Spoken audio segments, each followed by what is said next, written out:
Okay then, Helldivers, loads to go through today. We have got some interesting things for you guys that you may find a little tantalizing, as well as talk about the player base and where we're at, and bots are finally getting the attention that they need.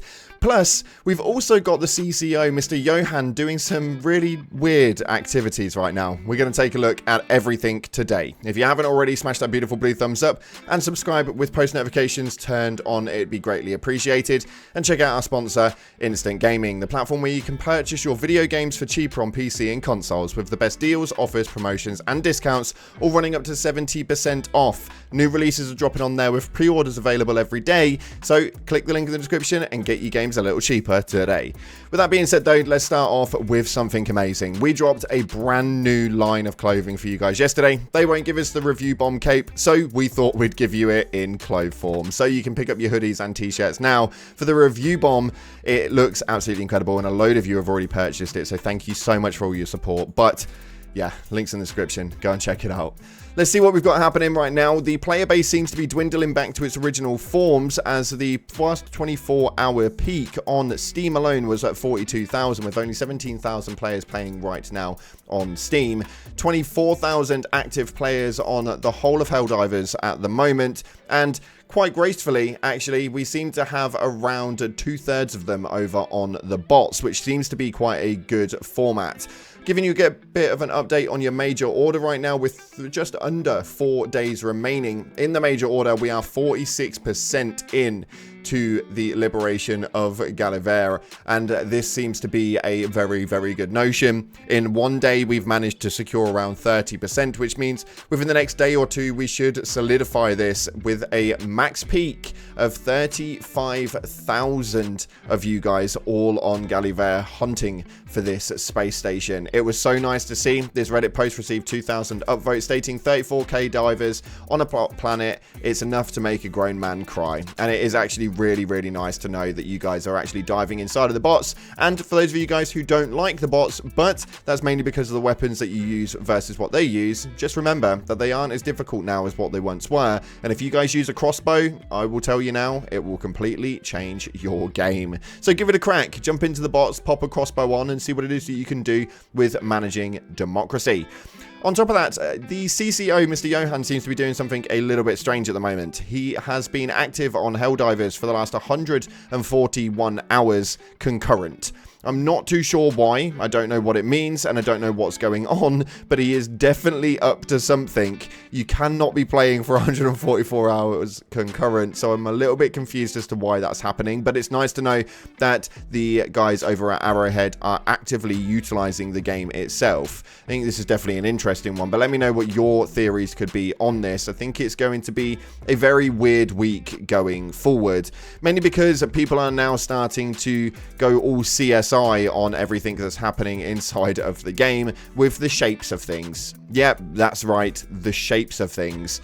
This one states right here why I see this shape all around the galaxy. And yeah, this is the leak version of the space station, or at least what we imagine it to look like based on in-game files, as well as this being everywhere. Yep, the main ship fabricators that you guys will see all over the map that give you guys those annoying ass gunships, that is the same shape, as well as on the armor, it seems to be pretty much everywhere. What does it mean? We have no idea at all, but it has always been a shape that we are needing to watch out for. This could be a positive, could be a negative. We don't know what the space station is going to entail and how it's going to operate and what it is that it's going to bring, but nonetheless, it's something that we are all really, really excited about. So fingers crossed this shape brings some positiveness for once in a while. Next up, we've got some more changes that were essentially made without actually being issued, and this one's revolving around the sound. Apparently there is a change to the HMG, makes it sound really like firecracky and really tinny, and people are wondering what the hell is going on. Some of the voiceovers and stuff like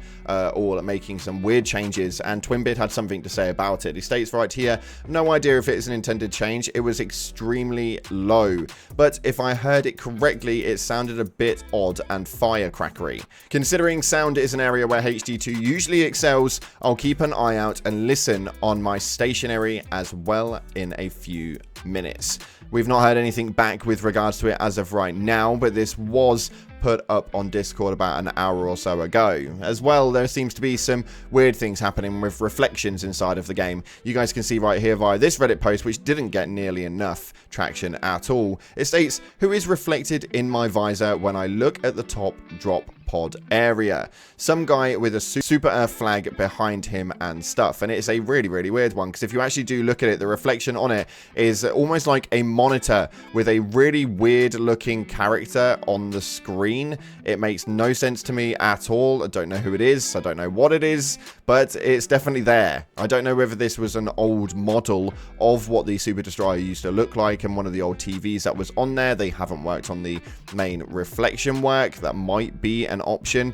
Could be something that's hidden inside of the game that we don't know about. No idea. But right now, it doesn't seem to be anything too freaking known. So if you do know what this is, then please do let us know via the comment section below. I think it'd be an extremely interesting one, that's for sure. And somebody posted up the version of an upgraded Senator. This thing looks amazing. Graphically, it is so detailed, it's insane. But it states right here, maybe we can get this when or if the weapon upgrade system gets introduced. The image is not mine. I saw it here. Wanted to cross-post first, but it's not allowed. So this was what their concept was for the upgraded Senator. And I think that the upgrades seem to be something that is being widely spoken about just recently, with the most recent leaks from the creator Iron Sights posting up what customization could potentially look like. We reviewed that yesterday. If you want to check that out, the link is in the description for you guys to check out yesterday's video. But yeah, it's an interesting concept, and we've got a lot to go through with it. On top of that, though, we have got your top comments from the previous video, and this one is very interested. We had a bit of talk about the Illuminate going on in there and what's going to happen with them, as well as obviously the talk of the space station. Really odd, but somebody actually commented on it, a really interesting comment that everybody seemed to like. But it states, this is in fact a 4-part MO. Also, we are getting new stratagems / weapons. My favorite of these is a literal wall. There are also 3 vehicles in the works as well, a melee weapon and what looks like a heavy-duty Plaz weapon. There's 3 unusual player cards and 2 unused capes that I also recently found. Also, the devs are working on what seems like at last 10 different biome types in the files. Not trying to get hopes up, but this is what I've seen in the game's code, which is absolutely crazy. We know full well that as far as leaks go, there have been leaks since day 1, and there's been a lot in the in-game files that have never been released. Could this be coming with the space station? We'll have to wait and see, but as of right now, it's all just speculation. The second one right here states, Helldivers 2 has risen, billions must play. Now, unfortunately, that's not the case. We don't have billions of divers, but it would be really nice if we could start seeing some increase when it comes to the player count. I'm not too sure where it's going to go, but at the moment we seem to be plateauing back to the standard levels that we were at beforehand. We'll see in the future exactly if that changes. And the final comment was a prediction on the Illuminate, stating the Illuminate are going to interrupt our Liberty Day celebrations on October 26th. That's my predictions. Now, obviously, Liberty Day is a actual day in real life, and it seems to be something that people are issuing a move for with Helldivers. Obviously, we liberate absolutely everywhere, so I think people might be getting their hopes up a little bit. The game has already announced that it's not really doing many of the in-game event types, or at least Halloween, Easter, all of that sort of stuff, the seasonal bits, but they did state previously that they want to do some more in-game seasonal activities that are relatable to in-game seasons. So could Liberty Day be on the cards? We'll have to wait and see. Let me know what you guys are thinking via the comment section below, and make sure you get a good one in there because you might feature in the next video. Thanks again for watching, guys. If you haven't already, like, subscribe, go and check out the new merch line, link in the description, and as always, I'll see you in the clouds.